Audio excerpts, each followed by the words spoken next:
Ini produksi Cina, jarang, hampir nggak ada, lebih banyak pakai yang Samsung. Atau kalau nggak gitu, yang mahasiswa-mahasiswa lainnya, misalnya teman saya nih, banyak yang pakai juga Apple, gitu. Nah, padahal kenapa kok orang itu pakai Apple? Padahal kan susah kan, iPhone gitu, iPhone, iPod, kemudian pakai iPad juga. Padahal kan susah kan pakainya itu. Mereka itu eksklusif gitu. Kita nggak bisa langsung memindahkan data dari laptop ke iPhone. Kalau laptop kita itu bukan produknya Apple, kita harus pakai iTunes dulu buat mentransfer.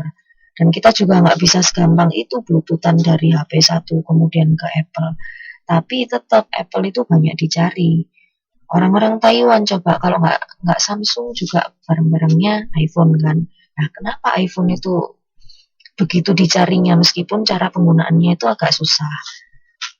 Dan kalau menurut saya sangat susah karena kebanyakan di sini orang-orangnya pakainya bukan Apple gitu. Teman-teman yang saya kenal gitu. Nah, itu kan mempersusah diri, tapi orang itu masih suka mencari Apple gitu. Karena kenapa? Karena mereka itu sudah menanamkan image atau gambaran bahwa Apple itu ternyata adalah produk yang stylish, kemudian tahan banting gitu. Maksudnya tahan lama gitu. Jadi kita nggak perlu beli setiap tahun beli Apple yang baru gitu. Nggak perlu kayak gitu karena kualitasnya itu tinggi kayak gitu. Oke. Okay.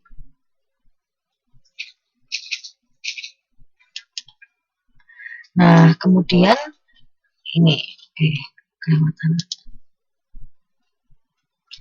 Kemudian globalisasi ini ternyata terjadi, kan saya bilang tadi sejak zaman dulu kala, kemudian hingga sampai saat ini. Ini dibagi menjadi 3, yaitu yang pertama adalah zaman kolonialisme, yang kedua adalah zaman neokolonialisme, dan ketiga ini adalah zamannya liberalisasi. Gitu. Halo, tes, masih dengar ya? Nggak ngantuk kan ya?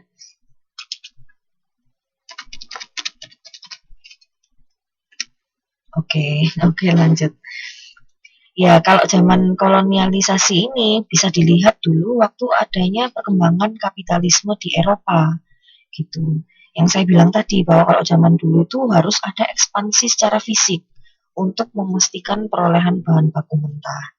Ya, contohnya ya rempah-rempah itu tadi yang melekat hubungannya sama kita. Nah, setelah zaman kolonialisme ini berakhir, kemudian kita masuk ke dunia era neokolonialisme.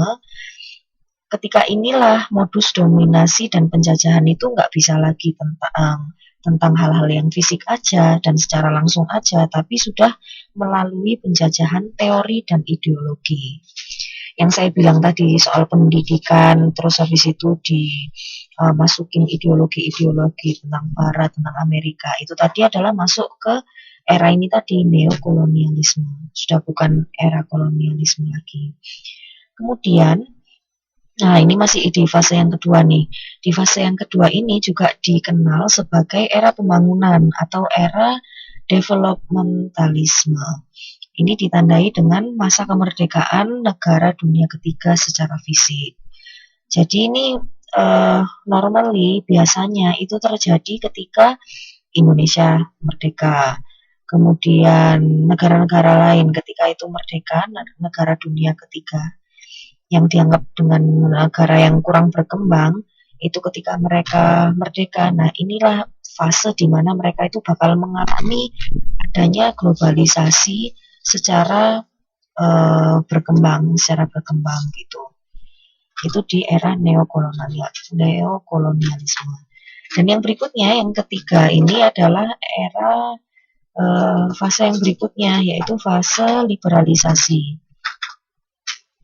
Yang semuanya ini sudah lebih liberal atau lebih bebas dan lebih mengglobal lagi. Gitu. Jadi hubungan antara negara satu dan negara lainnya itu lebih lancar dan lebih luas jangkauannya. Indonesia ke Amerika ya kenapa enggak, why not gitu. Atau misalnya ada Zimbabwe gitu, Amerika ya siapa tahu juga ada yang seperti itu gitu. Gitu. Jadi semuanya itu lebih terbuka lebar dan lebih menjunjung tinggi kebebasan. Ditengarai dengan adanya lembaga-lembaga finansial global seperti GATT, kemudian ada WTO, NAFTA, AFTA juga nanti kan juga belajar tentang itu. Oke.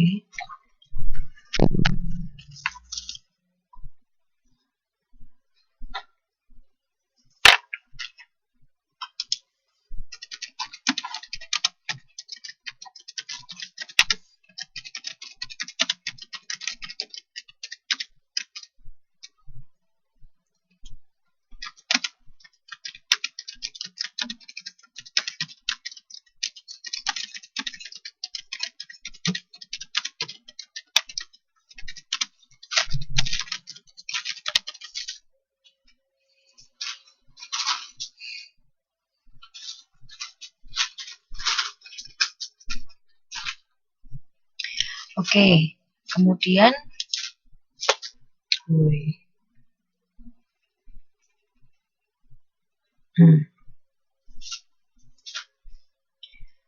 Oke.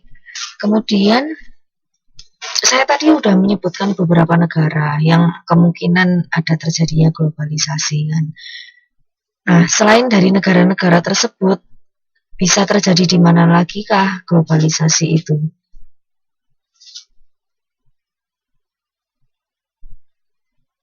Alhamdulillah kalau jelas ya. Oke, kalau gitu globalisasi ini kira-kira bisa terjadi di mana saja ya? Apakah di semua negara itu bisa terjadi atau ada pengecualian-pengecualian?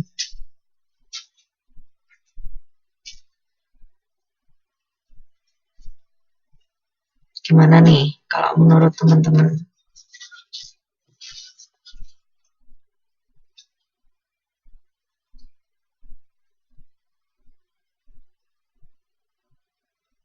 Oke, ada yang jawab bisa semua.